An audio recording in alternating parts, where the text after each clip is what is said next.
You think you know someone after 32 years. You think you've memorized every scar, every habit, every secret truth that makes them who they are. You think the man who held your hand through 5 pregnancies, who paced hospital corridors while you brought his children into this world, who built cradles with his own 2 hands and painted nurseries in shades of yellow and blue, you think that man has told you everything that matters. You'd be wrong. Before we jump back in, tell us where you're tuning in from. And if this story touches you, make sure you're subscribed because tomorrow, I've saved something extra special for you. My name is Margaret in Westfield, though everyone calls me Maggie, and I'm 73 years old now. The story I'm about to tell you happened just 8 months ago, on an ordinary Wednesday morning that turned out to be anything but ordinary. I was folding laundry in the living room of the house I'd lived in for 47 years, humming along to the radio when the phone rang. It was Dr. Harrison's office, asking if I could come in to discuss some test results. My husband Thomas had been ill, you see. Stage 4 pancreatic cancer, the kind that doesn't ask permission and doesn't give second chances. We'd known for 6 months that our time together was running out like sand through fingers that couldn't quite hold on tight enough. I remember setting down the dish towel I'd been folding, one of the green ones with tiny white flowers that I'd bought at a church bazaar 15 years earlier. Such a small detail, but that's what stays with you sometimes. The little things. I told the receptionist I'd be there within the hour, hung up the phone, and stood in my kitchen trying to understand why my hands were shaking. It was just test results. Thomas had been having tests done every week for months. This was nothing new. But something in the receptionist's voice had been different. Careful. Like she was holding something fragile that might shatter if she breathed too hard. The drive to Dr. Harrison's office took 20 minutes through town, past the elementary school where all 5 of my children had learned to read, past the grocery store where I'd shopped every Thursday for decades, past the park where Thomas and I used to take the kids for picnics on summer evenings. Everything looked exactly the same as it always had, but somehow different, like I was seeing it all through water or glass or some barrier that separated the person I'd been that morning from whoever I was becoming. Dr. Harrison was younger than me by about 15 years, a kind man with graying temples and wire-rimmed glasses who always took the time to explain things properly. He'd been Thomas's doctor for the past 3 years, ever since we'd switched insurance plans and had to find someone new. Thomas had liked him immediately, said he reminded him of his own father, who'd been a country doctor back when doctors still made house calls and knew everyone in town by their first names. He stood when I entered his office, which he always did, old-fashioned manners that reminded me of Thomas in his younger days. "Mrs. Westfield, thank you for coming in on such short notice. Please sit down." His voice was gentle, but I could hear the weight underneath it, the burden of whatever he was about to tell me. I sat in the leather chair across from his desk, the same chair I'd sat in dozens of times before, and folded my hands in my lap to keep them from trembling. "I need to talk to you about Thomas's recent blood work." He paused, choosing his words carefully. During our routine testing, we ran a comprehensive panel, more extensive than usual given the progression of his illness. We wanted to make sure we weren't missing anything, any complications or factors that might affect his treatment options. I nodded, waiting, my heart beating too fast in my chest. What we found was unexpected. He removed his glasses and cleaned them with a small cloth, a nervous gesture I'd seen him do before when he had difficult news to deliver. "Mrs. Westfield, the tests revealed that your husband has Klinefelter syndrome." The words meant nothing to me. I stared at him, waiting for translation, for context, for something that would make sense. "I don't understand what that means. Is it related to the cancer?" "No," he said slowly. "It's a genetic condition. Men with Klinefelter syndrome have an extra X chromosome. It's something they're born with, though many men go their entire lives without knowing they have it. The condition can cause various symptoms, but one of the most significant is infertility." The word hung in the air between us like a stone suspended in midair, defying gravity, defying everything I thought I knew about physics and reality, and the fundamental truths of my existence. "Infertility." "I'm sorry," I said, because surely I'd misheard. Surely he'd said something else, something that made sense. "Thomas can't have children?" Dr. Harrison's face was full of compassion, but his words were precise, clinical, unmistakable. "Men with Klinefelter syndrome produce little to no viable sperm. In your husband's case, based on these test results and his medical history, it would have been virtually impossible for him to father children naturally. The room tilted sideways. I gripped the arms of the chair, feeling the smooth leather under my palms, needing something solid to hold on to. But I have 5 children. The words came out whispered, broken. 5 children. Jessica, Michael, Patricia, Daniel, and Emma. I could see their faces in my mind, every age they'd ever been, every smile and tear and moment of their lives that had shaped mine.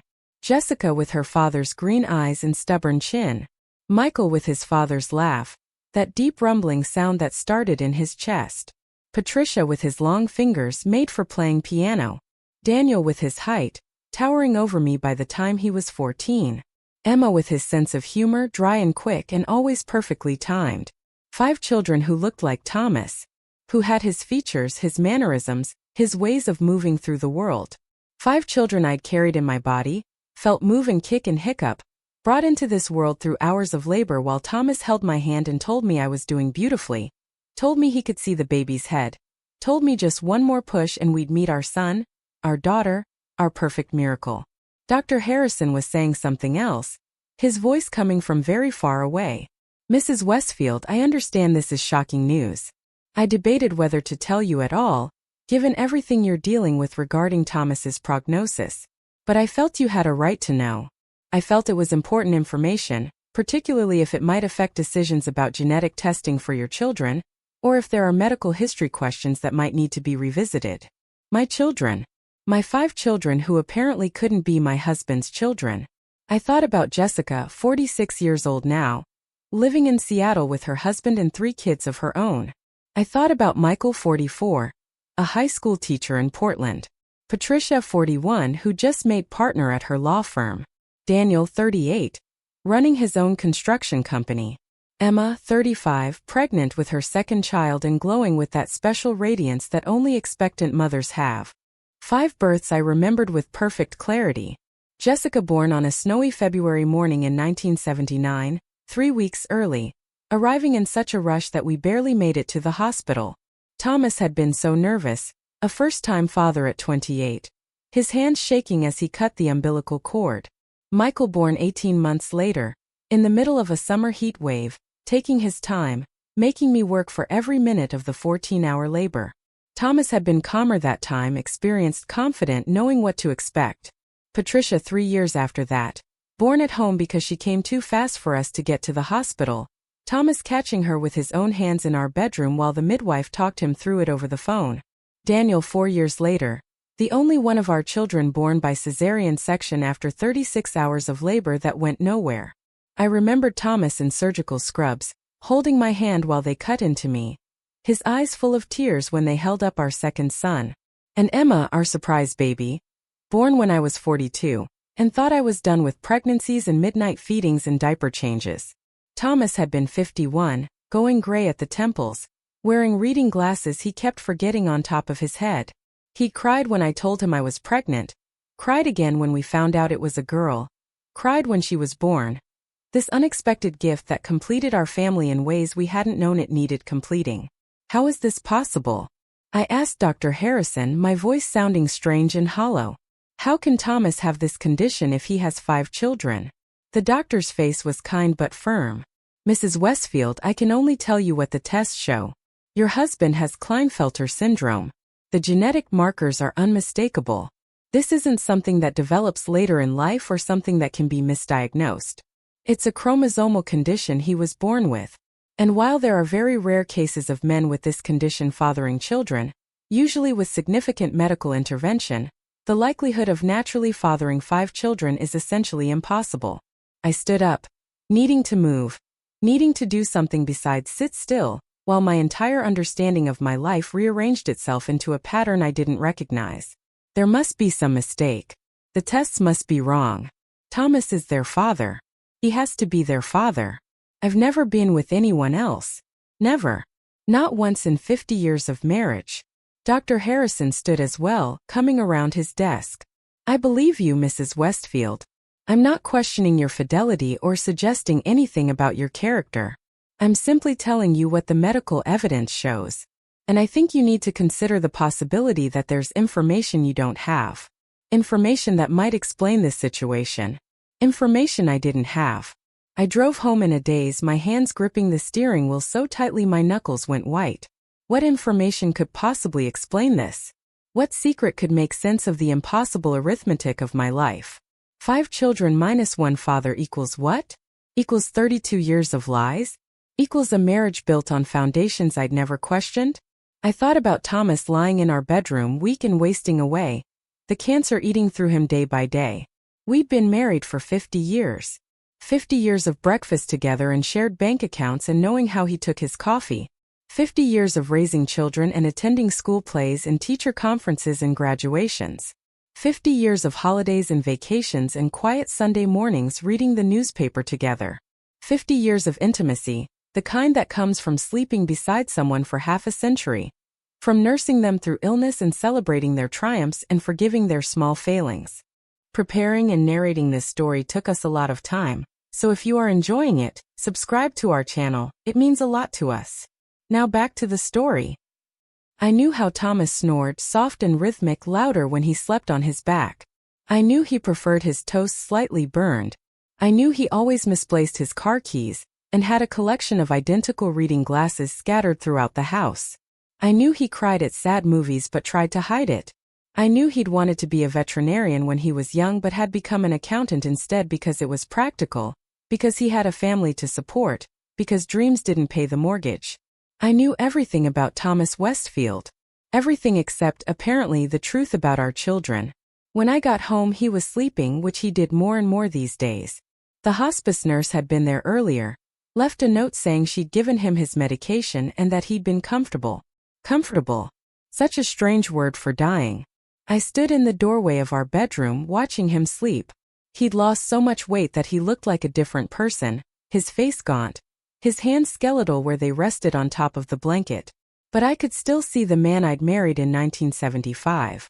Could still see him standing at the altar in his best suit, his hair dark and thick, his smile nervous and hopeful. Could still see him holding Jessica for the first time.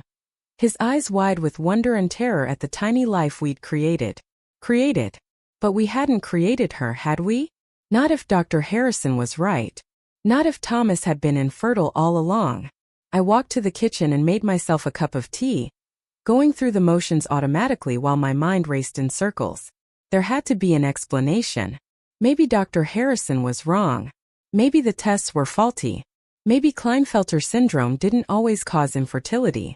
Maybe Thomas was one of those rare exceptions. Maybe. But even as I tried to convince myself, I knew. Deep in my bones, in the place where truth lives before we're ready to acknowledge it, I knew. Thomas had lied to me. For 50 years, through 5 pregnancies, 5 births, 5 children who'd called him daddy and believed he was their father, Thomas had lied. The question was why? And the even bigger question, the one that made my hands shake as I lifted my teacup, was who? If Thomas wasn't their father, then who was? I thought back to the beginning, to 1975 when Thomas and I met. I was 23, fresh out of college with a degree in elementary education, teaching 2nd grade at Jefferson Elementary. Thomas was 32, working as an accountant at a firm downtown. We'd met at a friend's wedding. I'd been a bridesmaid, he'd been the best man, and we'd been paired together for the processional. He'd been handsome in his tuxedo, tall and solid and confident. 9 years older than me, which had seemed significant then, thrilling even. He seemed so grown up compared to the boys I dated in college, so established and sure of himself. We'd danced at the reception, talked for hours about everything and nothing. He'd asked for my phone number, called me the next day, taken me to dinner that weekend. 6 months later he'd proposed. I'd been so happy, so certain that I'd found my person, my partner, my forever. We'd married in a small ceremony at my family's church, honeymooned for a week in Florida, come home to the apartment Thomas had rented for us, and started our life together. I'd gotten pregnant with Jessica almost immediately. We hadn't been trying exactly, but we hadn't been preventing it either. I was young and healthy, and Thomas had said he wanted a family right away. I remembered telling him I was pregnant, how excited he'd been, how he'd picked me up and spun me around despite my protests that I might throw up, morning sickness already making itself known. Had he known then? Had he known even then that the baby I was carrying couldn't be his? The thought made my stomach turn. If he'd known, then everything, every moment of that pregnancy, every time he'd put his hand on my growing belly and talk to the baby, every time he'd come to doctor's appointments and listen to the heartbeat, every bit of it had been a lie. But if he hadn't known, if he'd believed Jessica was his daughter, then when had he found out? When had he learned the truth? And once he knew, why had he stayed silent? I finished my tea and went to the small office we kept at the back of the house, the room where Thomas had always paid the bills and kept our important papers. If there were answers, they might be here. I wasn't sure what I was looking for. A letter, maybe? A medical report? Some piece of paper that would explain the inexplicable? I started with the filing cabinet, going through folders methodically. Tax returns dating back decades. Insurance policies. Property deeds. The mortgage we'd finally paid off 5 years ago. Birth certificates for all 5 children, each one listing Thomas Westfield as the father. I stared at those certificates, official documents stamped and sealed by the state, declaring a fact that apparently wasn't true. Had Thomas known when he'd signed these? Had he deliberately claimed children who weren't his? Or had he been ignorant, believing what I'd believed, that these were his biological children? I kept searching, working my way through years of accumulated paperwork. Old report cards from when the kids were in school. Photo albums showing birthday parties and Christmas mornings and family vacations. Everything looked normal, looked like the documentary evidence of a happy family. But now it all felt like a carefully constructed fiction, a story we'd all agreed to believe because the alternative was too terrible to consider. In the back of the bottom drawer, behind a stack of old bank statements, I found a manila envelope I'd never seen before. It wasn't labeled, wasn't filed with anything else, just tucked away like someone had wanted to hide it, but not destroy it. My hands were shaking as I opened it. Inside was a single document, medical records from a clinic I didn't recognize. The patient name at the top was Thomas Westfield. The date was from 1973, 2 years before we'd met. I scanned the page, medical terminology I didn't fully understand, until I got to the diagnosis section. Klinefelter syndrome. Patient counseled regarding infertility. Sperm count negligible. Natural conception unlikely. Patient declined further intervention. He'd known. Before he ever met me, before he asked me to marry him, before I got pregnant with Jessica, Thomas had known he was infertile. He'd known and he'd never told me. I sat in that office holding that piece of paper and felt my entire history rewriting itself. Every memory, every moment I thought I understood, suddenly shifted into a different context. Thomas asking me to marry him after only 6 months of dating, urgency I'd attributed to romance, but that might have been something else entirely. Thomas being so excited when I got pregnant so quickly, relief I thought was just happiness at becoming a father. Thomas never questioning when I got pregnant again and again, 5 times in 17 years, never once suggesting we use birth control or space the children out more. How had I not seen it? How had I gone through 5 pregnancies without once questioning how fertile we apparently were? My mother had struggled to conceive, had only been able to have 2 children despite wanting a large family. My sister had needed fertility treatments to get pregnant with her twins. But I'd popped out 5 babies without any difficulty, and I just accepted it as good fortune, as being blessed, as the natural order of things. I thought about other things too, details I'd never questioned before. Thomas had never wanted to go to the doctor, had always avoided medical checkups despite my nagging. He claimed he was healthy, didn't need to waste time and money on doctors. But now I wondered if he'd been avoiding discovery, avoiding any situation where someone might run tests or ask questions or uncover his secret. Even when he'd been diagnosed with cancer, he'd resisted at first, had only gone to the doctor after I'd begged him, after he'd lost so much weight and been in so much pain that he couldn't hide it anymore. And by then I supposed it didn't matter. By then he was dying anyway. What was one more secret compared to that? I heard movement from the bedroom, Thomas stirring. I quickly put the medical document back in its envelope, slid it into the drawer and stood up. My legs felt unsteady, my whole body felt unsteady, like I was standing on a ship in rough seas. I walked back to the bedroom, stood in the doorway again, and looked at my husband. He was awake now, his eyes open, looking at me. Maggie, his voice was weak, raspy from the cancer that had invaded his throat, his lungs, everything. Water? I got him a glass of water, helped him sit up enough to drink, held the glass to his lips like I'd done 100 times before. This is what you do when someone is dying. You give them water. You adjust their pillows. You make them comfortable. You pretend that these small acts of care can somehow balance against the enormity of death, can somehow matter in the face of inevitable loss. Thank you, he whispered after he'd drunk enough. My Maggie. Always taking care of me. My Maggie. He called me that for 50 years. His Maggie. His wife. The mother of his children. Except they weren't his children, were they? And if they weren't his children, what did that make me? Not his faithful wife. Not the woman he'd built a life with. Something else. Someone else. I should have asked him right then. Should have confronted him with what I'd learned. Demanded the truth while there was still time to get it. But I couldn't make the words come. He looked so frail, so diminished. He was dying. Dying. How do you accuse a dying man of 32 years of lies? How do you demand answers when every breath he takes is an effort, when every day might be his last? I'm tired, he said. His eyes already closing again. Stay with me. I stayed. I sat in the chair beside his bed. The same chair I'd sat in every day for the past 3 months, and I watched him sleep. And I thought about all the times I'd sat beside him before. In the hospital when he'd had his appendix out 15 years ago. In the emergency room when he'd broken his ankle falling off a ladder. Beside him on the couch when he'd had the flu, bringing him soup and cold medicine and checking his temperature. All those times I'd taken care of him, worried about him, loved him. Had he loved me? Really loved me? Or had I been something else to him? A solution to a problem? A way to have the family he couldn't have otherwise? The questions multiplied in my head, each one spawning 10 more. If Thomas wasn't the father of my children, then who was? There had to be someone. 5 children don't just appear. Someone had fathered them, and if it wasn't Thomas, then it had to be someone else. But who?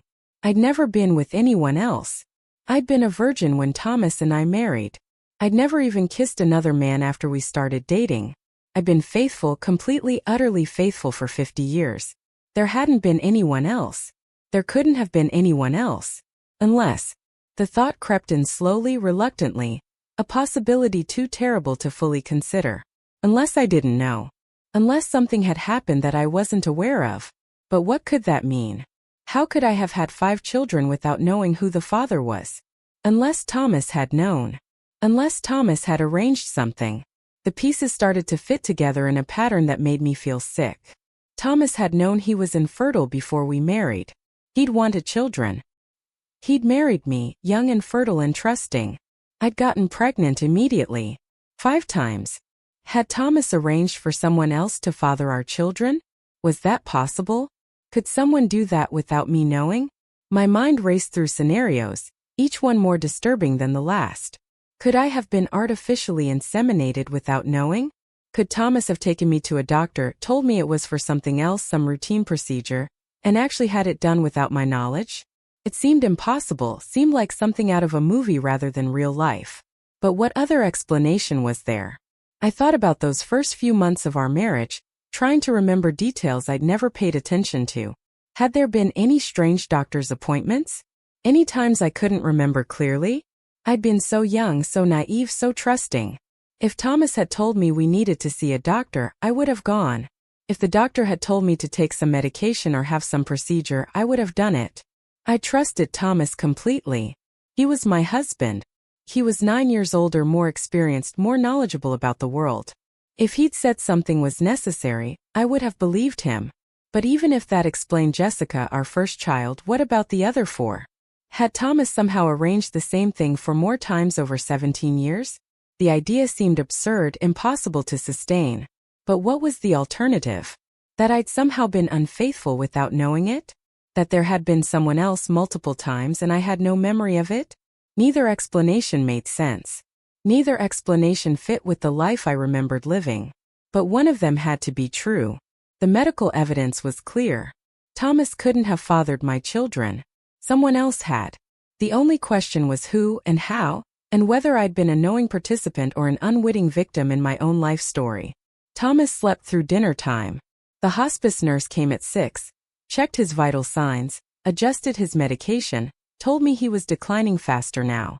Maybe days, she said gently. Maybe a week at most. You should call your children. Let them know. I nodded, unable to speak. Call my children. Call them and tell them what? That their father was dying? They already knew that. We'd all known for months. But there was so much else they didn't know. So much I didn't know. I made myself a sandwich I couldn't eat. I sat at the kitchen table, the same table where we'd shared thousands of meals, and stared at my phone. I should call someone. Jessica may be my oldest. Or Michael. But what would I say? Hello, sweetheart, I just found out your father isn't actually your father. And I have no idea who is? How do you have that conversation? How do you tell your children that their entire identity, their entire understanding of where they come from, is built on a lie? I thought about each of them, my 5 beautiful children. Jessica, so responsible and organized, always the one holding everyone together. Michael, quiet and thoughtful, a teacher like I'd been. Patricia, fierce and determined, who never let anyone tell her what she couldn't do. Daniel, strong and kind, always ready to help anyone who needed it. Emma, warm and funny, lighting up every room she entered. They all had families of their own now. Children who called Thomas Grandpa, who had his last name, who thought they knew their family history. Jessica's oldest, my first grandchild, had done one of those DNA ancestry tests last year, traced the family tree back generations on both sides. She'd been so excited to share her findings, showing us the chart she'd made, the connections she'd discovered. Thomas had looked at that chart and said nothing. Had he known then that half of it was fiction? Had he looked at those lines connecting him to children and great-grandchildren, all claiming descent from him, and known it was all a lie? The anger hit me suddenly, unexpectedly. I'd been in shock, processing, trying to understand. But now, sitting alone in my kitchen with a sandwich I couldn't eat and questions I couldn't answer, I felt fury rising in my chest like a living thing. How dare he? How dare Thomas Westfield lie to me for 50 years? How dare he let me believe we were partners, equals, people who shared everything when he'd been keeping this enormous secret the entire time? How dare he watch me go through 5 pregnancies, 5 labors, 5 births, knowing the children weren't his and never telling me the truth? I thought about all those times I'd felt grateful to him, grateful that he was such a good father, so involved with the kids, so present in their lives. Men of his generation often weren't, often left the child-rearing to their wives while they focused on work and bringing home a paycheck. But Thomas had been different. He'd changed diapers and given baths and read bedtime stories. He'd coached Little League and helped with homework and attended every school play and concert. He'd been, by all accounts, an excellent father. But now I wondered if that had been guilt. If he'd overcompensated because he knew the truth. If every act of fatherly devotion had been tinged with the knowledge that these children weren't biologically his. Or maybe it hadn't been guilt. Maybe it had been love. Real love for children he'd chosen to raise as his own, children he'd claimed despite having no biological connection to them. Maybe that was actually more admirable, more meaningful than biological fatherhood. But if that was true, why hadn't he told me? Why the lies? Why the decades of deception? I got up from the table and walked through the house, looking at the accumulated evidence of our life together. Photos on every wall, every surface. Thomas holding baby Jessica. Thomas teaching Michael to ride a bike. Thomas walking Patricia down the aisle at her wedding. Thomas with Daniel and Emma at Daniel's college graduation. Thomas surrounded by grandchildren, great-grandchildren. All the branches of a family tree that turned out to be built on sand. In the living room there was a photo I particularly loved, taken about 10 years ago at a family reunion. All 5 of our children were there with their spouses and kids. 19 people total, 3 generations, all crowded together and smiling at the camera. Thomas was in the center, holding Emma's oldest daughter, grinning like he'd won the lottery. I picked up the photo, studied the faces. They all looked so happy, so complete, so certain of who they were and where they belonged. What would this photo mean once they knew the truth? Would they still see family, or would they see lies? Would the love remain, or would everything shatter like glass? I heard Thomas call my name from the bedroom, his voice weak but insistent. I put down the photo and went to him. He was trying to sit up, struggling with the effort.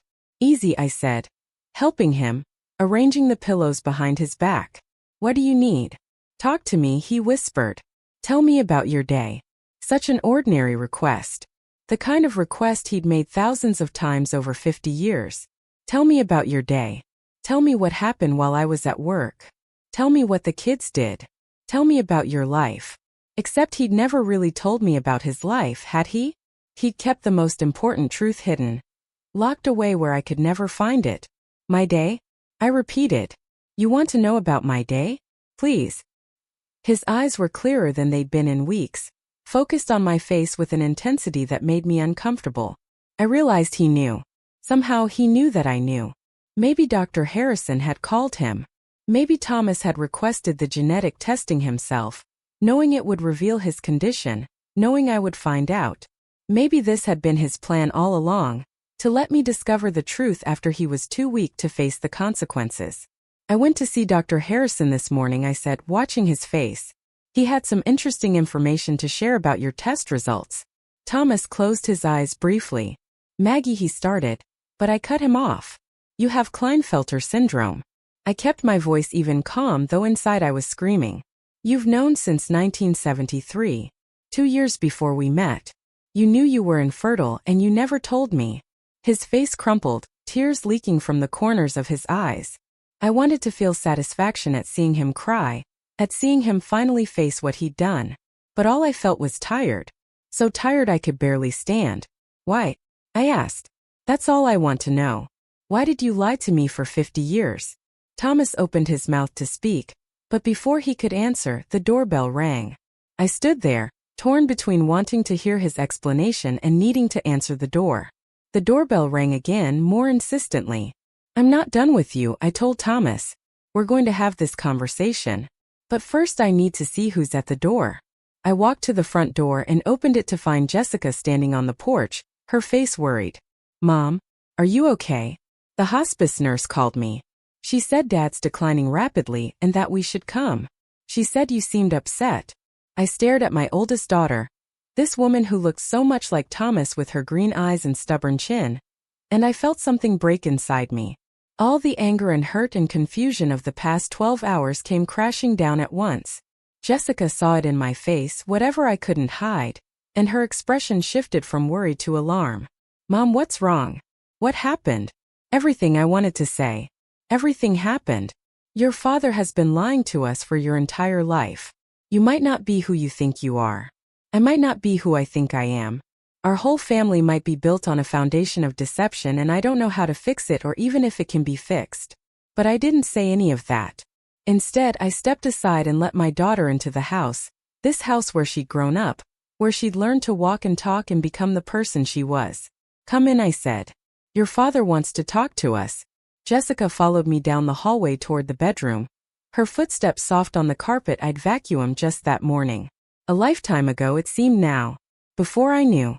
Before everything changed. She was talking, saying something about traffic on the highway, about how she'd left work early to get here, about how her husband Mark was bringing the kids by tomorrow. Normal conversation.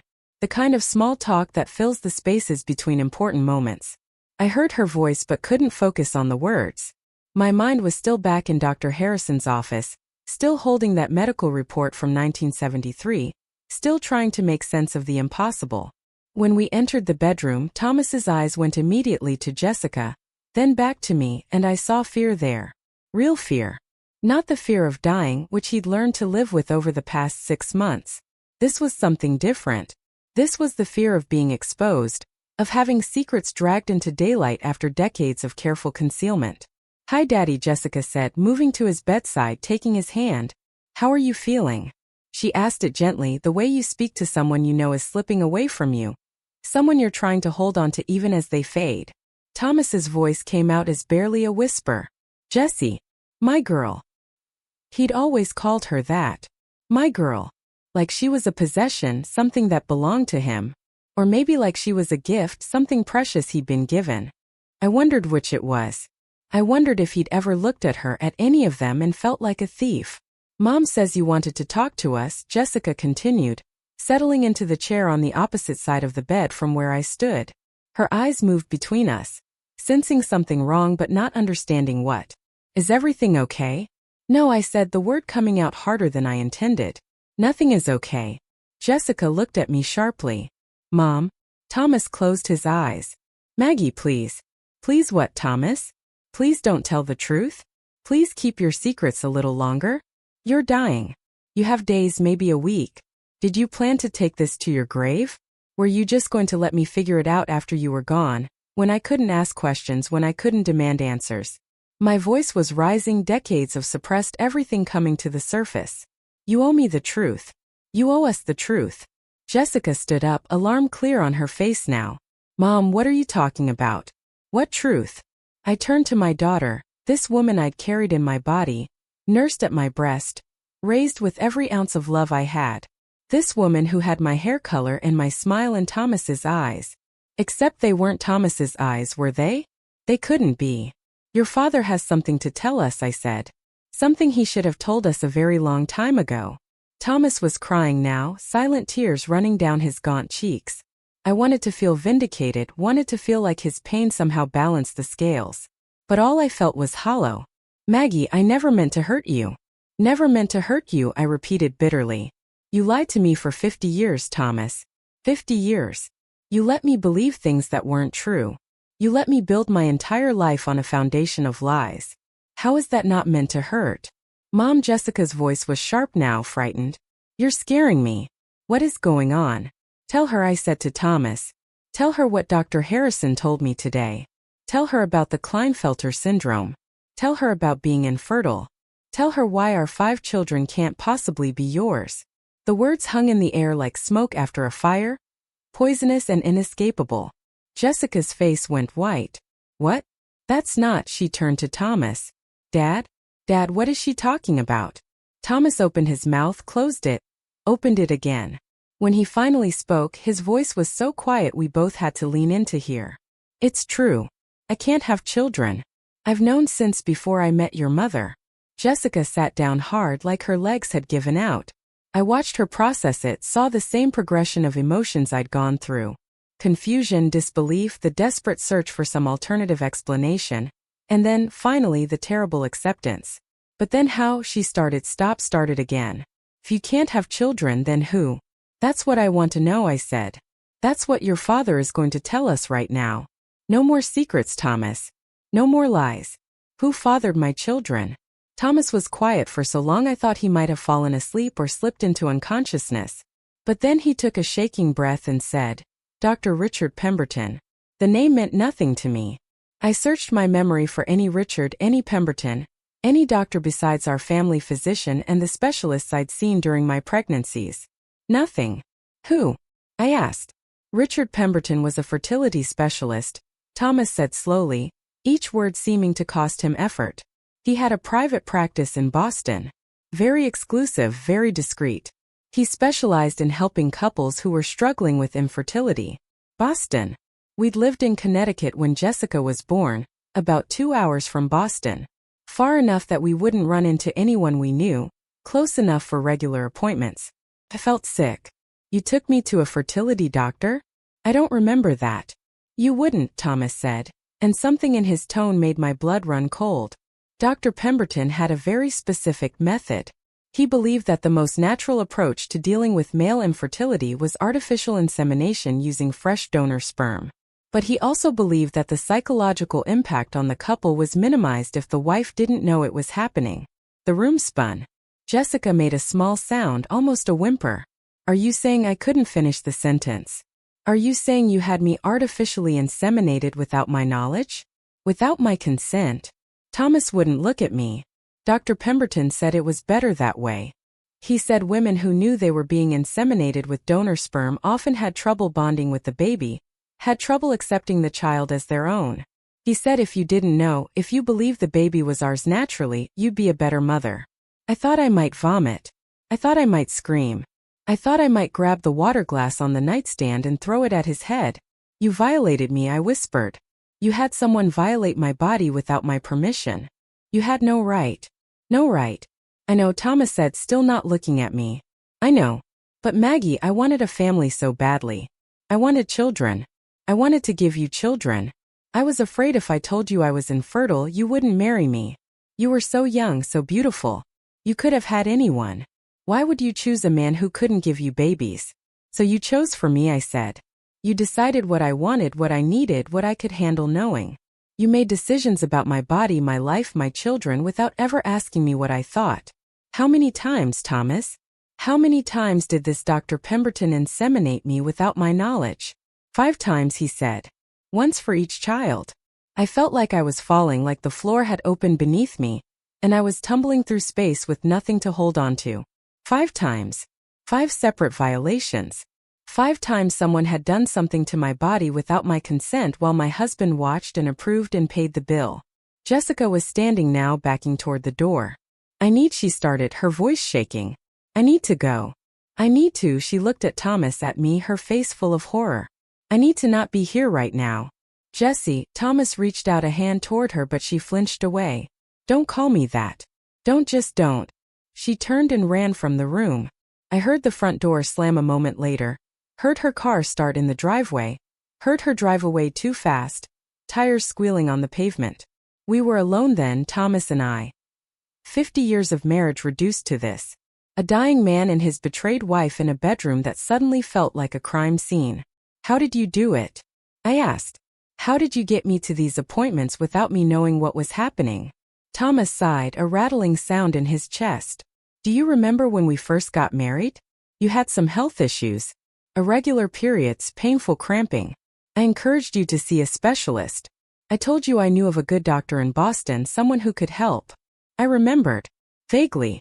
I'd been 23, newly married, having some gynecological problems that seemed normal enough but that Thomas had been worried about. He'd made me an appointment, driven me there, sat in the waiting room while I saw the doctor. Dr. Pemberton, I said. Yes. He examined you, said you needed some treatments to regulate your cycle. He said it was routine, nothing to worry about. You trusted him. You trusted me. So you went to the appointments, took the medications he prescribed, let him perform the procedures he said were necessary. Procedures, I repeated. What procedures, Thomas? What did he do to me? Thomas finally looked at me, and what I saw in his face was shame so deep it had carved grooves into his features. He would sedate you lightly, tell you it was to help with the discomfort of the examination. You'd go under for just a few minutes, and when you woke up, the appointment would be over. You'd be a little groggy, a little confused, but he'd tell you that was normal, that everything had gone well, that you should go home and rest. And during those few minutes when I was unconscious, I said, my voice dead and flat, during those few minutes he would inseminate me. Yes. With whose sperm, Thomas? Whose sperm did Dr. Pemberton use? I don't know, Thomas admitted. He used an anonymous donor program. He said it was better that way, that there would never be any complications, any claims on the children. He promised the donors were carefully screened, healthy, intelligent, good genetic stock. Good genetic stock, I repeated. Like I was breeding livestock. Like my children were products ordered from a catalog. Did you see him? This donor. Did you meet him? Did you shake his hand and thank him for impregnating your wife? No, Thomas said. I never saw him. I never knew his name. Dr. Pemberton handled everything. He said the donor would come to the office, provide a sample, and then he would inseminate you within the hour. Fresh sperm, he said. It had the highest success rates. I sat down on the edge of the bed, my legs finally giving out completely. 5 times. 5 pregnancies. 5 children who were half stranger. Half someone I'd never met, never seen, never chosen. Jessica had run out of here in shock and pain, but at least she was an adult. At least she had a life built, a sense of self established. What about the others? What about Michael and Patricia and Daniel and Emma? How was I going to tell them? How were they going to process this? Did it always work? I asked. Every time. Almost, Thomas said. With Jessica it took 3 appointments. 3 cycles. The second and third times you didn't get pregnant, so we kept going back. Dr. Pemberton said that was normal, that sometimes it took a few tries. But then you got pregnant and we were so happy. You were so happy, Maggie. You glowed. You were the most beautiful pregnant woman I'd ever seen. I couldn't stand it. And you never felt guilty? Never felt like you should tell me the truth? Every day, he said, his voice breaking. Every single day for 50 years I felt guilty. I wanted to tell you so many times. But the longer I waited, the harder it became. How do you tell your wife of 10 years, 20 years, 30 years, that everything she believes about her children is a lie? How do you destroy her world like that? So you just, what? Decided to let me live in ignorance? Let me die without ever knowing the truth? I was going to tell you, Thomas said. When I got sick, when I knew I was dying, I was going to tell you. I was going to explain everything. That's why I asked Dr. Harrison to run the genetic tests. I knew they'd show the Klinefelter syndrome. I knew he'd tell you. I thought it would be easier coming from him, coming from a doctor instead of from me. Easier, I said. You thought this would be easier? Finding out from a doctor that my husband of 50 years has been lying to me since before we were married? Finding out that I was medically violated 5 times without my consent? Finding out that my children aren't who I thought they were? What part of this did you think would be easy? I'm sorry, Thomas whispered. I'm so sorry, Maggie. I thought I was doing the right thing. I thought I was giving us the family we both wanted. I thought his voice broke completely. I thought you'd never have to know. But I do know, I said. And now I have to live with it. I have to tell our children. I have to watch them process this nightmare. And you? You get to die. You get to escape the consequences of what you did. You get to close your eyes and never face the damage you've caused. That's not fair, Thomas. That's not justice. I know, he said again, tears streaming down his face. I know it's not fair. But Maggie, please, you have to understand. I love you. I've always loved you. And I love our children. They are our children in every way that matters. I raised them. I loved them. I taught them to ride bikes and helped them with homework and walked them down the aisle. I'm their father, even if I'm not their biological father. Are you? I asked. Because right now, looking at you, I don't know what you are. You're not the man I married. That man wouldn't have done this. That man wouldn't have lied for 50 years. That man wouldn't have violated his wife's body and autonomy. So who are you, Thomas? Who have I been sleeping next to all these years? He had no answer for that. We sat in silence, the weight of 50 years of lies pressing down on us like something physical. Finally, I stood up. I need to call the other kids, I said. They need to know their father is dying soon. And they need to know why their sister left here crying. They need to know everything.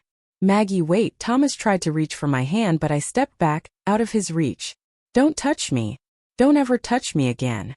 His face crumpled, but I felt nothing. No sympathy, no love, no connection to this man who had shaped my entire adult life.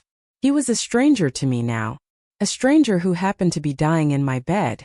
I'll call hospice, I said. Make sure someone stays with you tonight. But I can't be here. I can't look at you right now. Where will you go?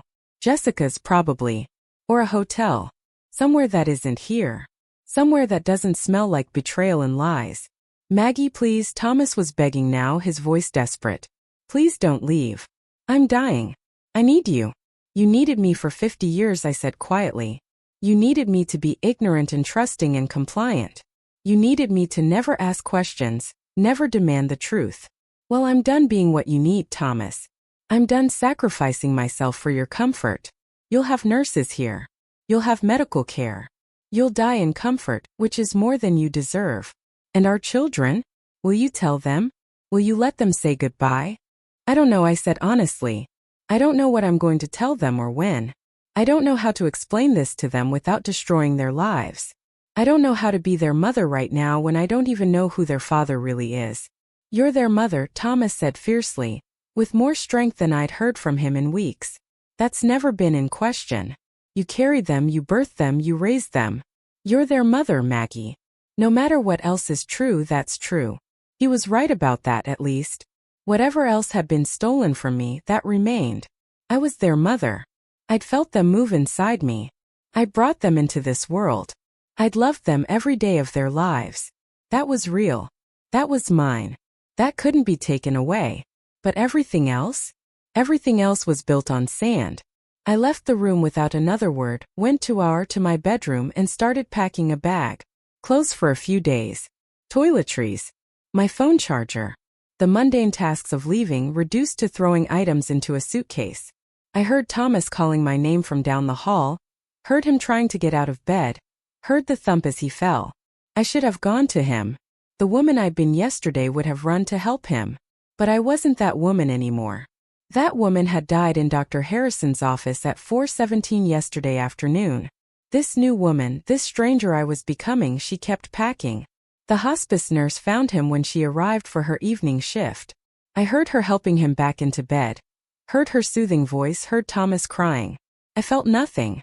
I closed my suitcase, picked it up, and walked out of the house I'd lived in for 47 years. Got in my car and drove away from my dying husband without looking back. I ended up at a hotel near the highway, one of those generic places where traveling salesmen and people having affairs go to hide from their real lives. The room was clean and impersonal, no history, no memories. I sat on the bed and stared at my phone. 4 missed calls from Jessica. 2 from Michael. 1 from Patricia. They were talking to each other clearly, comparing notes, trying to figure out what had happened. I should call them back. Should explain. Should do something besides sit in this hotel room feeling like my entire life had been a lie. But I couldn't make my fingers dial. Couldn't figure out what words to use. How do you tell your children something like this? Do you gather them all together like ripping off a bandage all at once? Or do you tell them one at a time, let them process individually before facing it as a family? Do you tell them while their father is still alive, still able to answer questions, still able to apologize? Or do you wait until after he's dead? Spare them the complexity of grief mixed with betrayal? My phone rang. Jessica. I stared at her name on the screen for 3 rings before answering. Mom. Her voice was thick like she'd been crying. Where are you? A hotel. Are you okay? I don't know. I don't know if I'll ever be okay again. There was silence on the other end. Then is it true? All of it. Is Dad really not? She couldn't finish. It's true. According to his medical records, it's been true since 1973. He knew before he married me. He knew and he never said a word. And where Jessica's voice broke. Were what? Products of some fertility treatment he arranged? Apparently. Some doctor in Boston who specialized in discreet artificial insemination. Your father had me sedated so I wouldn't know it was happening. 5 times. Once for each of you. Oh my God.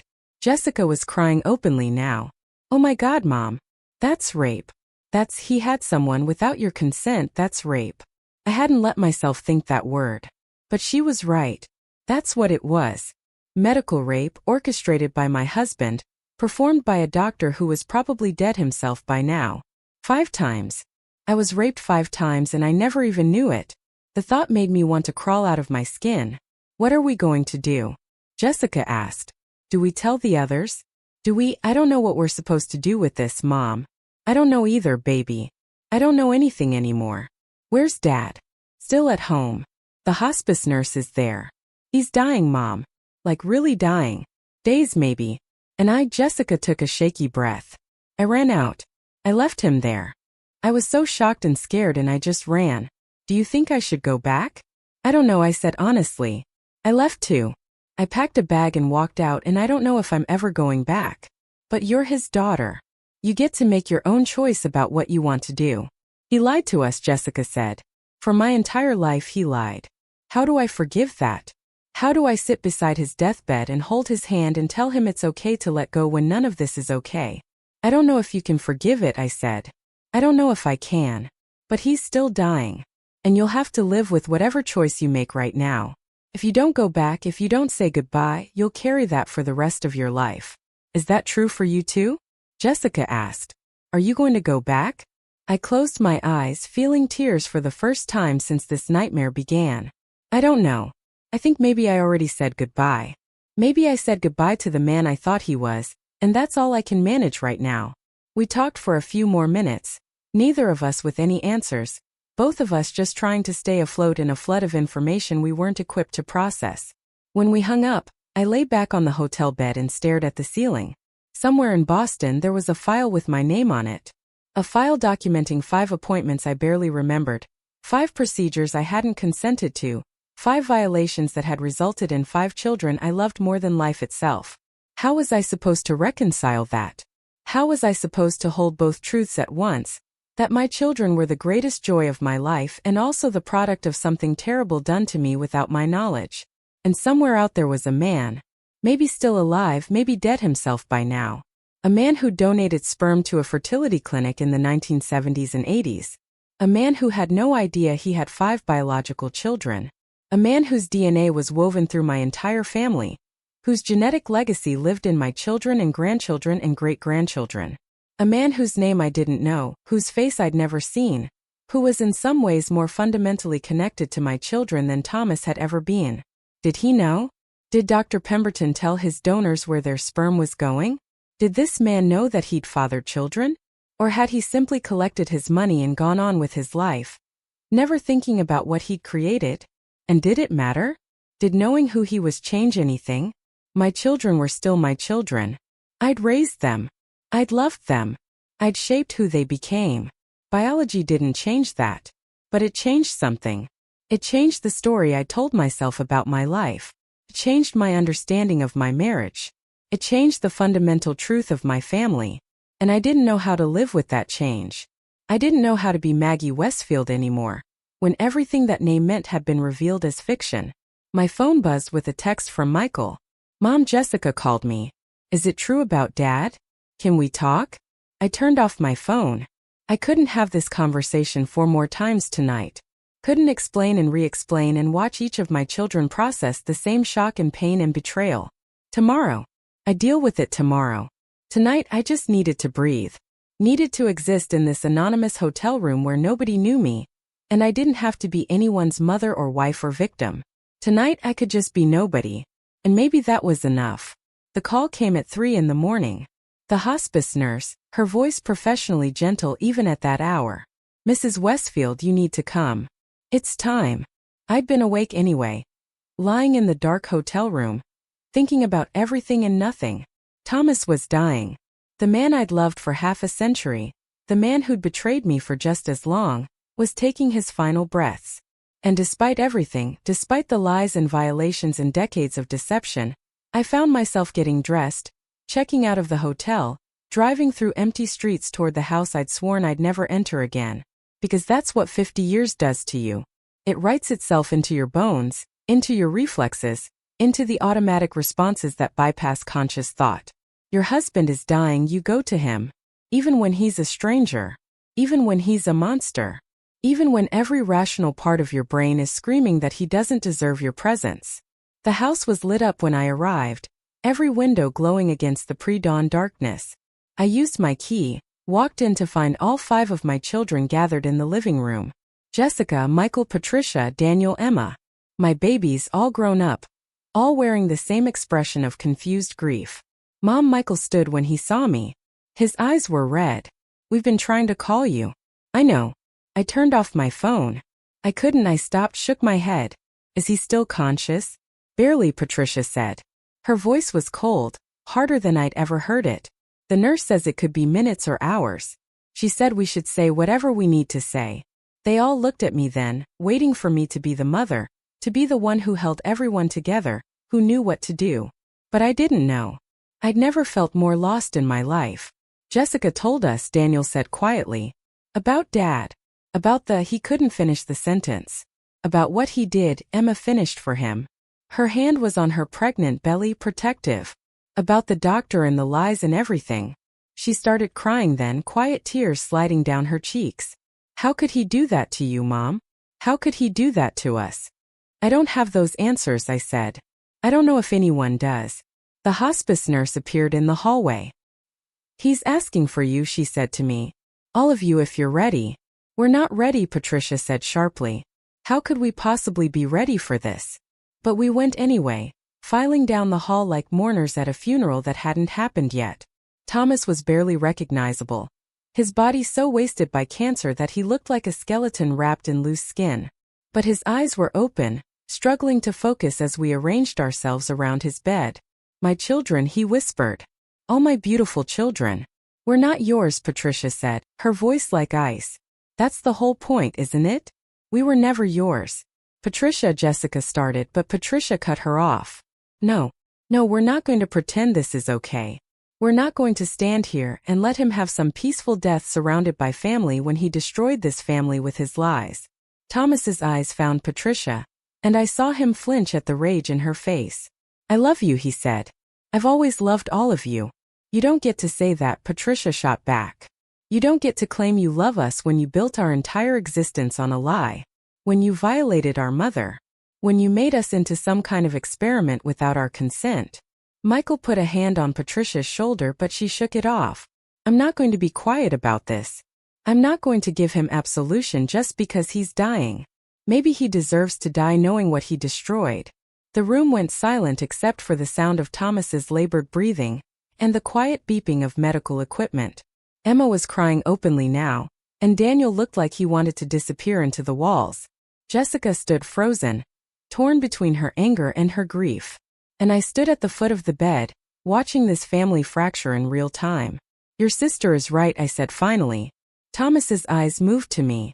You don't get absolution. You don't get to die in peace surrounded by people telling you it's all okay, that you're forgiven, that none of it matters. Because it does matter. What you did matters. The lies matter. The violation matters. All of it matters. Maggie, Thomas tried to reach toward me but didn't have the strength. But, I continued, and I saw hope flicker in his dying eyes. But you are dying. And these are your children in every way except biology. You raised them. You loved them. You were their father for their entire lives. That's real even if the rest was lies. I looked at each of my children in turn. You all need to decide what you want from this moment. You need to decide if you want to say goodbye, if you want to forgive him, if you want to rage at him, or if you want to walk away. But you need to decide now because there won't be another chance. I can't forgive him, Patricia said. But her voice had lost some of its edge. I can't stand here and pretend this is okay. Then don't, I said. Tell him the truth. Tell him how you feel. Tell him what he took from you. Because in an hour or a day, he'll be gone, and you'll never get another opportunity. Patricia stared at Thomas for a long moment, her jaw working. You ruined everything, she said finally, her voice breaking. I don't know who I am anymore. I don't know where I come from. I don't know if the things I thought made me me are real, or just genetic accidents from some stranger. You stole that from me. You stole my history, my identity, my right to know the truth about myself. And I hate you for that. I hate you so much right now I can barely breathe. But she was crying as she said it, and when Thomas whispered I'm sorry, she crumpled into the chair beside his bed and took his hand. I hate you, she repeated, but she held on tight. Michael went next, kneeling beside the bed. I don't understand why you did this, Dad. I don't understand why you couldn't just tell Mom the truth, let her make her own choice. But he stopped, collected himself. I had a good childhood. You were a good father to me. You taught me how to throw a baseball and helped me with my math homework and came to every one of my track meets. That was real. Whatever else was lies, that was real. Thank you for that. Even if I'm angry about everything else, thank you for being my dad. Daniel said nothing, just stood at the foot of the bed with tears streaming down his face. Emma held Thomas's other hand and whispered about forgiveness and heaven and seeing each other again someday, though her voice shook with uncertainty. And Jessica, my oldest, leaned down close to her father's ear. I'm going to tell my kids, she said. I'm going to tell them the truth about where they really come from. I'm going to make sure this family never has secrets like this again. But Dad, despite everything, I'm glad I was your daughter. I'm glad you were there for all of it. I wish it had been different. I wish you'd been honest. But I'm still glad. Thomas's breathing was getting worse, rattling and uneven. He looked at me one last time. Maggie, I love you. I've always loved you. I forgave you a long time ago for being human and making mistakes, I said quietly. But I can't forgive you for this. This was too big, too deliberate, too sustained over too many years. Maybe someday I'll get there. Maybe someday I'll be able to look back on our marriage and see the good parts again without them being poisoned by the lies. But not today. Not now. His face fell, but he nodded slightly, accepting. Did you ever really love me? I asked, the question I'd been afraid to voice. Or was I just convenient? A solution to your problem? I loved you, he whispered, each word an effort. From the first moment I saw you. That was never a lie. Everything else, yes. But not that. Never that. I wanted to believe him. Part of me did believe him. But it didn't change anything. It didn't undo 50 years of deception. It didn't make the violation any less real. It just made everything more complicated, more painful, more impossible to sort into neat categories of good and evil. Thomas died 17 minutes later, with all of us around him, holding him, saying goodbye to the man we'd thought we knew. When it was over, when the nurse had checked for a pulse and pronounced him gone, we stood in stunned silence. Now what? Emma asked, her voice small. Now we figure out how to live with this, I said. We sat in the living room as dawn broke, drinking coffee none of us wanted, trying to make sense of the senseless. The practical matters came first. Funeral arrangements, obituary, notifying relatives and friends, all the mundane tasks that follow death, that give grieving people something to do with their hands while their hearts break. But underneath all of that was the bigger question. What do we do about the truth? Do we tell people? Michael asked. About the fertility treatments? About how we're not really his biological children? Why would we? Jessica countered. That's private. That's our family business. But what about medical history? Patricia said. What about when doctors ask about genetic conditions, family health issues? We've been lying on medical forms our entire lives without knowing it. We don't know our real father's medical history. We don't know what we might have inherited.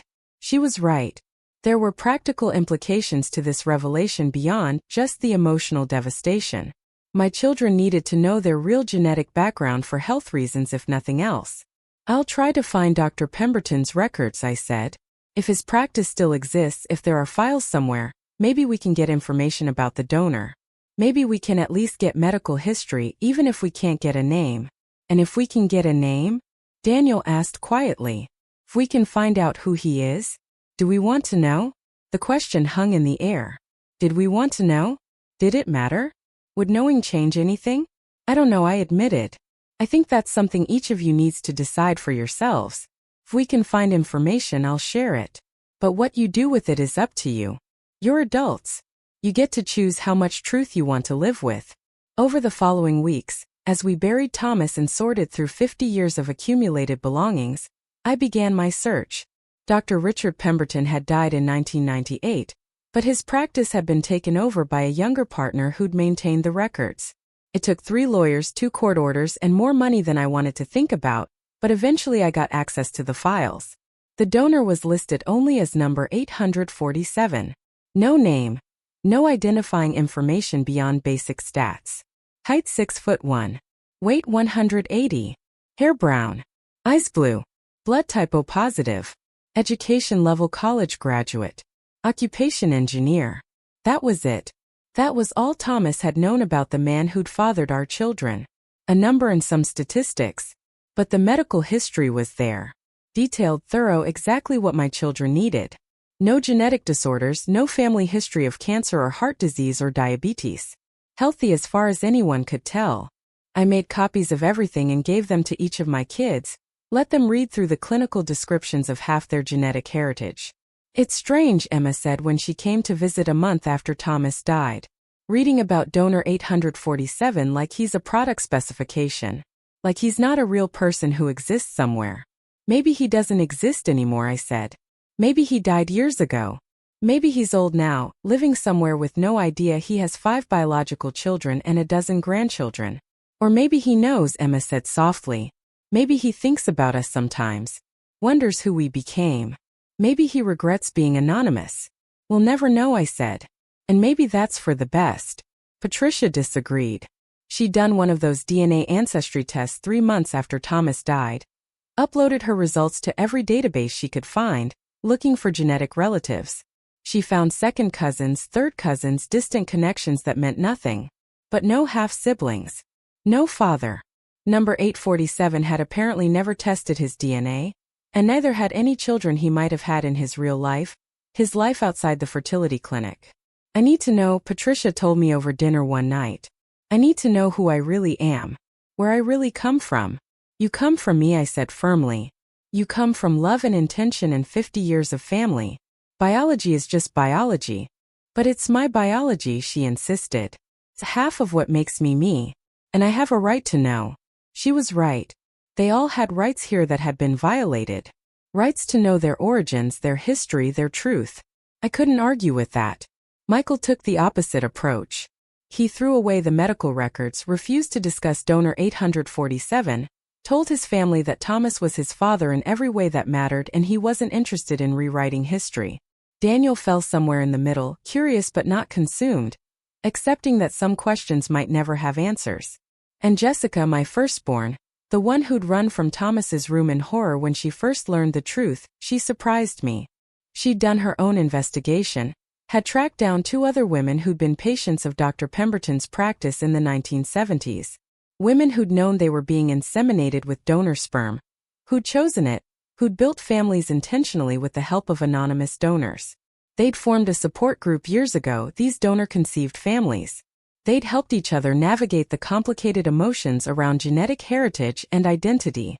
Jessica had joined them, had found community and shared experience. "Mom," she said to me 6 months after Thomas died, "I think I've made peace with it. With all of it. Thomas was my father. He raised me, loved me, shaped who I became. But donor 847 is part of my story too. Part of my genetic heritage. And that's okay. Both things can be true at once." I wished I could find that peace. But every day I woke up in the house that suddenly felt too big, too full of memories that had been revealed as half-truths. Every day I saw Thomas's face in my children's features and wondered which parts were his through nurture, and which parts came from a stranger. Every day I grappled with the violation of what had been done to my body, the choices that had been stolen from me, the 50 years I'd lived in ignorance. "Sarah," my sister, tried to help. "You were a good wife," she told me. "You did nothing wrong. Thomas was the one who lied. Thomas was the one who made the choice to deceive you." But I kept thinking about the young woman I'd been at 23. So trusting, so eager to please, so willing to let my older, more experienced husband make decisions about my medical care. I'd never questioned the appointments in Boston. I'd never asked for detailed explanations of the procedures. I just accepted what I was told, taken the medications, let them sedate me, woken up fuzzy and disoriented and gone home without ever suspecting. Had I been naive? Stupid? Or just a product of my time, of an era when women were taught to trust their husbands and their doctors without question? I started seeing a therapist, Dr. Karen Chan, a woman about Patricia's age who specialized in trauma. Because that's what this was, she told me gently. Trauma. Not just the medical violation, but the betrayal, the lies, the loss of agency over my own body and life. We talked about consent and control and the ways women of my generation had been taught to ignore their instincts, to defer to male authority, to make themselves small. We talked about grief, not just for Thomas, but for the marriage I'd thought I had, for the life story I believed was mine. We talked about moving forward, about building a new identity that wasn't defined by being Thomas Westfield's wife. "Who are you now?" Dr. Chun asked me in one session. "If you're not Thomas's wife anymore, if that role has been taken away, who is Maggie Westfield?" I didn't have an answer. At 73, I was starting over, trying to figure out who I was independent of the man who'd shaped my entire adult life. It was terrifying and liberating in equal measure. I sold the house. Couldn't stand to live there anymore. Surrounded by ghosts and lies. I bought a small condo near the ocean, a place with no history, no memories, no Thomas.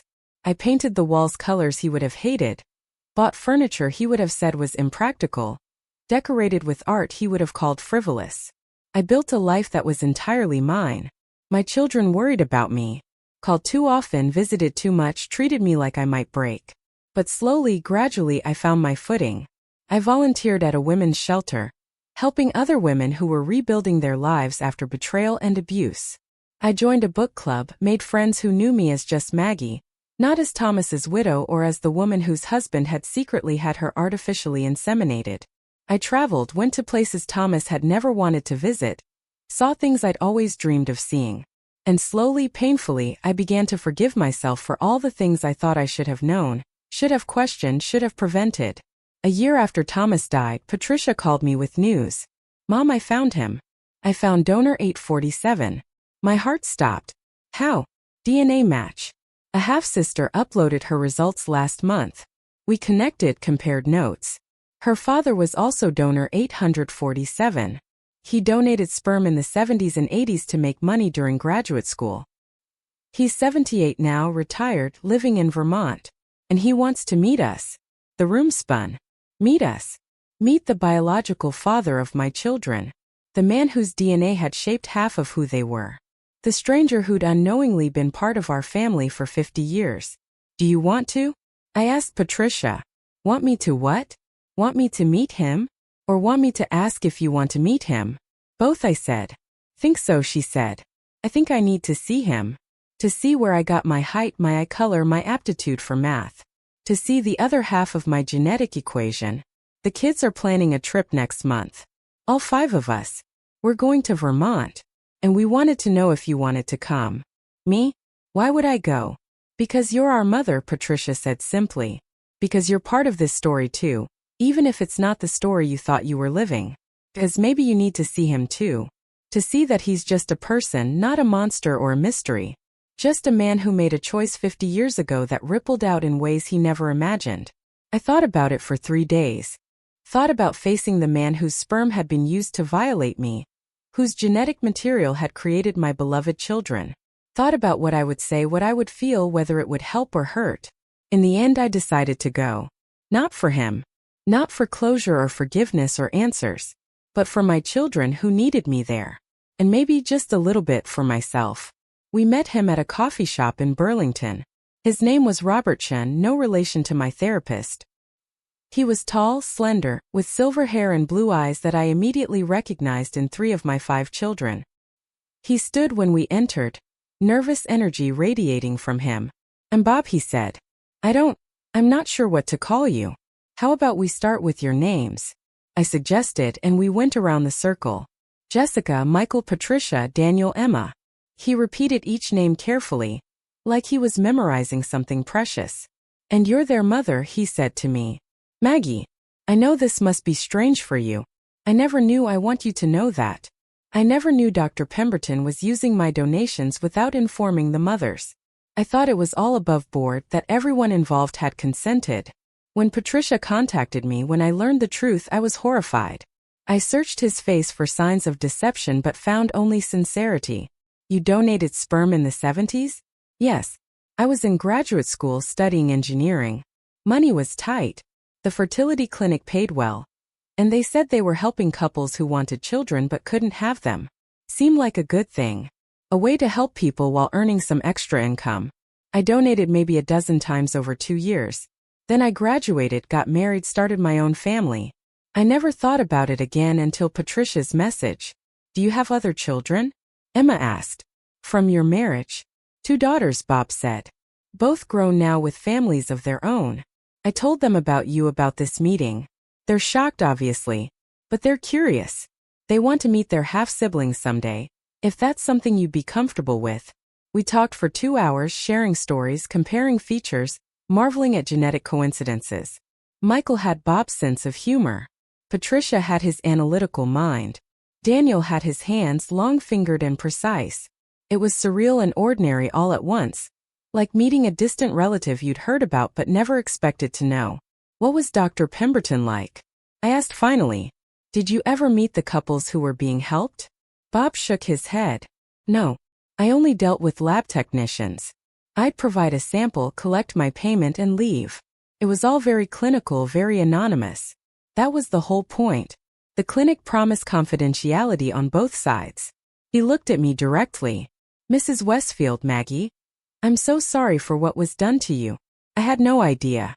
If I'd known that women were being inseminated without their knowledge or consent, I never would have participated. What Dr. Pemberton did was wrong. Deeply, horribly wrong. I believe you," I said, and I did. Bob Chen wasn't the villain in this story. He was just another person caught up in Thomas's deception, used without full knowledge of how his genetic material would be employed. We said goodbye with promises to stay in touch, to introduce Bob to the grandchildren eventually, to navigate this strange new family configuration one step at a time.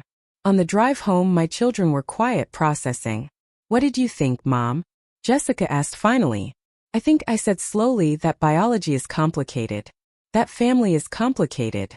That there's no simple story here. No clear heroes or villains. Just people making choices, some good and some terrible, all with consequences that echo through generations. Thomas had made a terrible choice, built on lies and violation. But that choice had also given me 5 children I loved more than life itself. Bob Chen had made a choice he thought was helpful, never knowing how it would be misused. And I had made choices too, to trust, to love, to build a life with a man who turned out to be someone I didn't really know. None of us could change the past. We could only decide how to move forward, how to build new stories on top of the old ones, how to make peace with complicated truths. I was 74 years old, living in my small condo by the ocean, learning to be just Maggie instead of someone's wife or mother. And for the first time in my life, I was choosing my own story. Not the one Thomas had written for me. Not the one I'd stumbled into unknowingly. But my own. One day at a time. One choice at a time. One breath at a time. That was enough. That had to be enough. Up next, you've got 2 more standout stories right on your screen. If this one hit the mark, you won't want to pass these up. Just click and check them out.